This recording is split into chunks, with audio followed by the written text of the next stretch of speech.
Sports, coming at you again with some picks, some updates, and some look-aheads. So first of all, for this week, let me go over the picks that we have already in the book here that we got listed down for good, bad, worse, whatever. There are picks. We have Panthers and Texans under 44. That one did cash already. That cashed last night. So good luck there, or good hit there. Way to start the week off. We have the Chargers at Chiefs -1 teased, with the second leg of that tease being the Jets at Broncos under 47.5. The next tease is Cardinals -1 at Jags, and then gonna tease that with Jets at Broncos -5. Those are the two teasers for this week. After that, we got the Bucs +1.5 at the Rams. That line is no longer out there, so if you have not already grabbed that, it is at Rams +1 in most places, with a couple of +1.5s out there if you want to look to tease it maybe. But I think that's a pretty popular teaser, so we might want to stay off of that. Bears +7.5. That line actually did go down to about Bears +7, and it even touched 6.5 at a few places.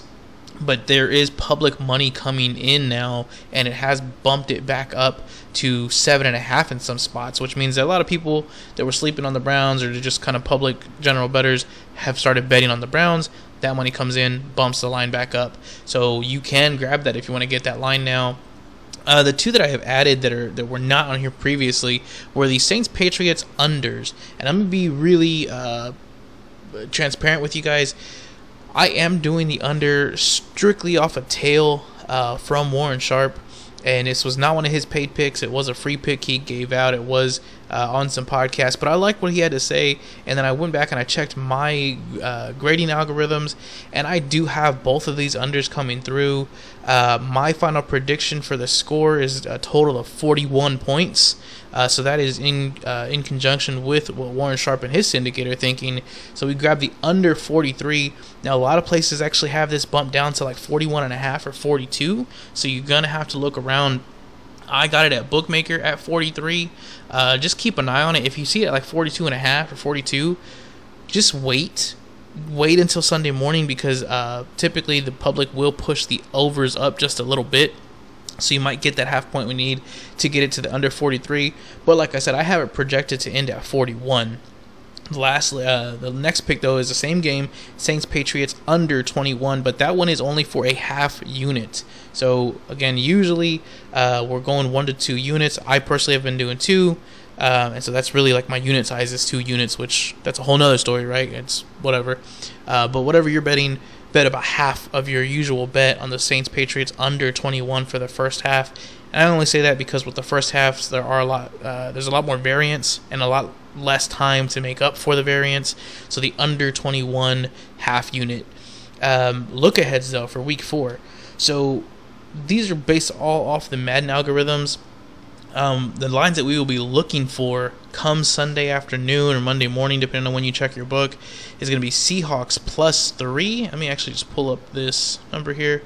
It's the 49ers, so Seahawks +3. The look-ahead line, and this is going back to the summer, was 49ers -3.5. I have not seen that number totally switch just yet, so I don't foresee this being a huge change. But I actually have the Seahawks as favorites in all of my algorithms. Aside from maybe just the grading algorithm, it has them like a 1 point dog, 1 to 2 point dogs here. So if we can get Seahawks +3.5, I'm really happy with that. Again, this early in the season, we're still going to rely more on Madden than anything else. But even with these algorithms, a 3.5 would be more than enough, because this right here is like an implied total of like 27 to 24. So the 3.5 is still good number. But that being said, again, I can totally see the Seahawks just going in there and beating the 49ers in their own house. If you have not heard a lot of podcasts this week, one of the main topics this week is how bad the 49ers are at covering as favorites at home. So I would love to get the Seahawks as dogs in this position. Next look ahead is Cowboys -3. Cowboys are playing the Panthers next week. Madden algorithm has them as about 5.5 point favorites. They are listed in the summertime. They were listed as 5.5 point favorites for this game. That number will probably change. The Panthers did win last night. There were a lot of injuries, so people are going to talk about the Christian McCaffrey injury and things like that. And this line can kind of go either way, but if the Cowboys lose to the Eagles on Monday night, I think you're going to see this line go in favor of the Panthers, especially when you look at rest advantage, because the Cowboys are going to be coming off a Monday night game where the Panthers are coming off the mini bye. They just played on Thursday. So that all being said, I could see this line being kind of chipped down to where it's like Panthers maybe plus 3.5 or even maybe a plus 3. And if we can get that, I would love the Cowboys at anything less than 5. If we get Cowboys like -3, that'd be perfect. That's what I'm looking for. I don't expect to see it at the open, but I do think we may be able to get it before kickoff. Next, though, if you want to just take a quick snapshot of these and just look at it for next week or keep it handy for Sunday night when you're looking over some games, that helps as well. That way you can jump on those lines as soon as they come out. You're not having to wait to go back and watch videos or wait until new podcasts come out and give those lines a chance to move away from you. So the Bucs next week, they are playing the Patriots. I actually have them as about 3 to 3.5 point favorites. Current line is 3.5. I don't really think that this one is going to move. I can see it being like 3 to 3.5 all the way up to kickoff. But if at any point it does dip below that, if it's like Buccaneers -2.5 or somewhere around there, I'm jumping all over the Bucs. If anything under a field goal. Next is the Rams -4.5. Rams do play the Cardinals next week. I actually have them as about 8-point favorites according to Madden, and about 3-point favorites according to my grading algorithms. 2 to 3 points or so. The current line is -4.5. What I really like about this line, though, is that the predicted score on my end is really high. You're looking at like a 31 to 30 kind of game, and anytime that you have that sort of game, that sort of scoring, the points are worth less, and that's something I wanted to bring up here before I go too much further. If you have, let's say, a 51-point total, and you are getting a teaser, well, you're getting 6 points. So 6 divided by 51, so you're getting about 11% of the points that are expected to be scored in that game. So that's a little bit of an advantage, but let's say that it's only a 44 over total, right? So you get 6 points out of the expected 44 points. Now you're getting 13, almost 14% of the total score. So the teasers, and when you should use teasers, is on lower totals because you are getting a better percentage value compared to the full total with those 6 points. So that was just a quick little side note, little tip I wanted to give you. But in this one, because there are so many points scored, I could see this one, the Rams covering at the -4.5, even up to like a -7, just because this could end up being some sort of shootout where there's no field goals at all. It's just touchdown after touchdown, and you end up with a score that's something like 35 to 42, or 49-41 or whatever. But because of that, like I said, I do like the Rams at -4.5. Obviously, if you can get them down anything below that, if you can get like Rams -3, even better. But I don't think that's going to change that much. Now, if the Buccaneers go in there and just hand it to them, and the Rams kind of walk off in shame, then we might get like a Cards +3 kind of total. But again, this is why we're looking ahead. We want to make sure we are prepared and we know what we're looking for come Sunday afternoon or Monday morning. Ravens do play the Broncos next week. I do have this one as almost like a stalemate. As far as Madden is concerned, this looks like it's going to be a pretty even game. I don't think I'm really touching too much on that one. I actually have Broncos +3.5 in this one. If we can get more than a field goal with the Broncos, I do have them graded higher. Their EDSR, the Ravens' EDSR is higher, but it's not drastically higher to where it's going to be like a lopsided game. I actually do have their DVOA scores, and the Broncos right now are just really outclassing the Ravens, but obviously that's going to take into consideration who they've played and that we only have a 2-week sample size. So all this together, though, has it really like a dead heat between these two teams. I do see this being a lower scoring game, so I would love to get that field goal if we can. That was the line in the summer, was Broncos +3.5. If it remains at that, I would like to take those Broncos and the field goal. The Rams Cardinals, just to backtrack on that, I do have it over 51. That is another play I'm looking at. Is if the total comes out at 51 or lower, I'm grabbing the over as soon as I can before it gets steamed up.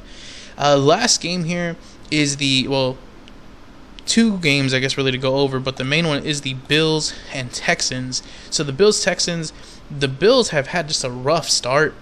A lot of people are already kind of, downplaying these guys and saying that there's a lot of regression and blah, blah, blah. Well, Madden has them ranked as about 10 to 10.5 point favorites over the Texans. My grading algorithm has them as only about 4-point favorites, but that is, again, taking into consideration the small sample size and just the weird start that both of these teams have had. And it really does not account for the loss of Tyrod Taylor yet, because the new numbers for Week 3 have not come out yet. So that poor performance we saw last night with David Mills has not been accounted for. So keep that in mind. If we can get the Bills minus 10 or anything less than that, I would love to grab this. But more so than that, there's a couple things that I've really noticed about the Texans that I want to take advantage of. So one, the Texans have just really given up a lot of big numbers to number one wide receivers like Brandon Cooks last night. He had a huge night. I'm sorry, not Brandon Cooks. DJ Moore has a huge night last night. Week before that, there was they played the Browns. Now, the Browns did not really have a true number one receiver, but the guys that were out there, for the most part, were averaging double-digit yards per catch. And last night, with DJ Moore, that really didn't change any. We saw a huge game from him, and I can totally expect that to continue. I don't think the Texans have anybody to match up with Stefon Diggs, and I can see his number coming out a little bit lower because he's had a few tough games against really good defenses. So let's look to take advantage of that. Let's see if we can grab Stefon Diggs over prop. Now, they have not posted it just yet, of course, but when that comes out, we'll evaluate what the actual number is. That's why it's highlighted. Want to make sure that we're looking at the right numbers. Philip Lindsay, under 21.5 rushing yards. This is another really good play that at least I've picked up on. Philip Lindsay is is essentially like their running back. Sorry, I'm trying to think of how to phrase this. He's a running back that they use kind of as that closing hammer. They like to bring him in towards the end of the game when they're up or when it's close, get a couple yards out of him, kind of spell Mark Ingram for a little bit, but he's not a number one rusher for them. That's going to be designated to Mark Ingram. He's not really like their pass catching guy. That's still David Johnson. So he's just kind of like off to the side, him and Rex Burkhead. And the only time he's really had a lot of playing time this year was against the Jaguars in Week 1 when they were already up like 1 or 2 scores. So I don't expect them to be in the lead at all in this game, but if they are, expected to be very short-lived. And I don't think Philip Lindsay is going to have a lot of playing time in this game. So having under 21.5 rushing yards, again, I'm not sure if that's going to be the yardage prop, but I do believe it's going to be pretty close to that. In the same game, though, we also have Texans under 17.5 total points. As you can tell, I'm really honing in and drilling down on this team.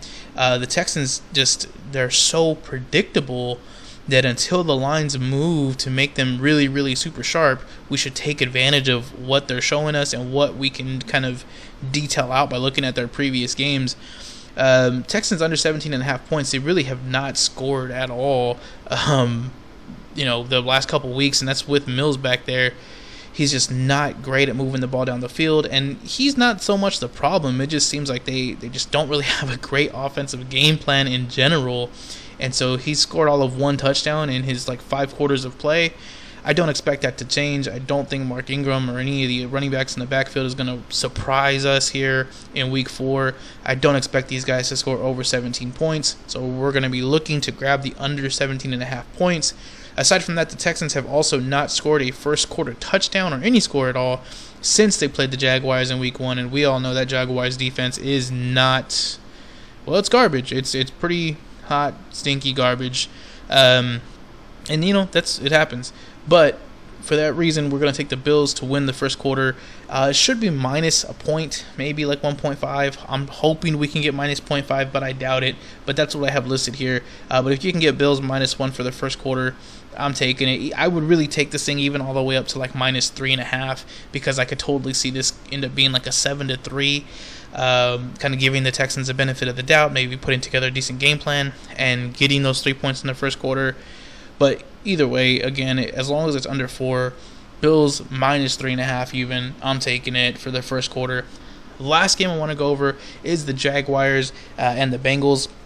I actually want to take the Jaguars plus whatever points they're going to get in the first quarter over the Bengals. The Bengals have scored 0 points in the first quarter. Yes, they have played some good defenses, or supposedly good defenses that were good on paper at least, but they have struggled to move the ball. They played the Bears and the Vikings. The Bears are supposed to be weak in the secondary, and the Bengals could not take advantage of it, even with all of their high-powered receivers. I don't know what it is. They have just really been starting slow. Now they get it going towards halftime or so, or even the second quarter, but the Jaguars are the exact opposite. Dale Bevel is amazing at scripting these first drives where they can get down there and get some points. They do average 7 points per first quarter as the Jaguars. I'm not saying they are necessarily going to go down there and score a touchdown, but I wouldn't be surprised. But I do see them at least getting a field goal and maybe holding the Bengals to 0 points for that first quarter. On these first quarter plays, I'm only going to do like a quarter unit, maybe a half unit, depending on the lines that come out. But if we can get the Jaguars like +3 or the Jaguars +1 even, I'm looking at a quarter to a half unit for that play as well. So that's what we got for now, guys. On Monday, we'll go over the rest of these Madden picks and the Madden ratings and algorithms and all that kind of good stuff. But I just wanted to give you a quick look at what you should be looking for come Sunday afternoon. Thanks again. Good luck. Let's all have a good weekend and go get this damn money.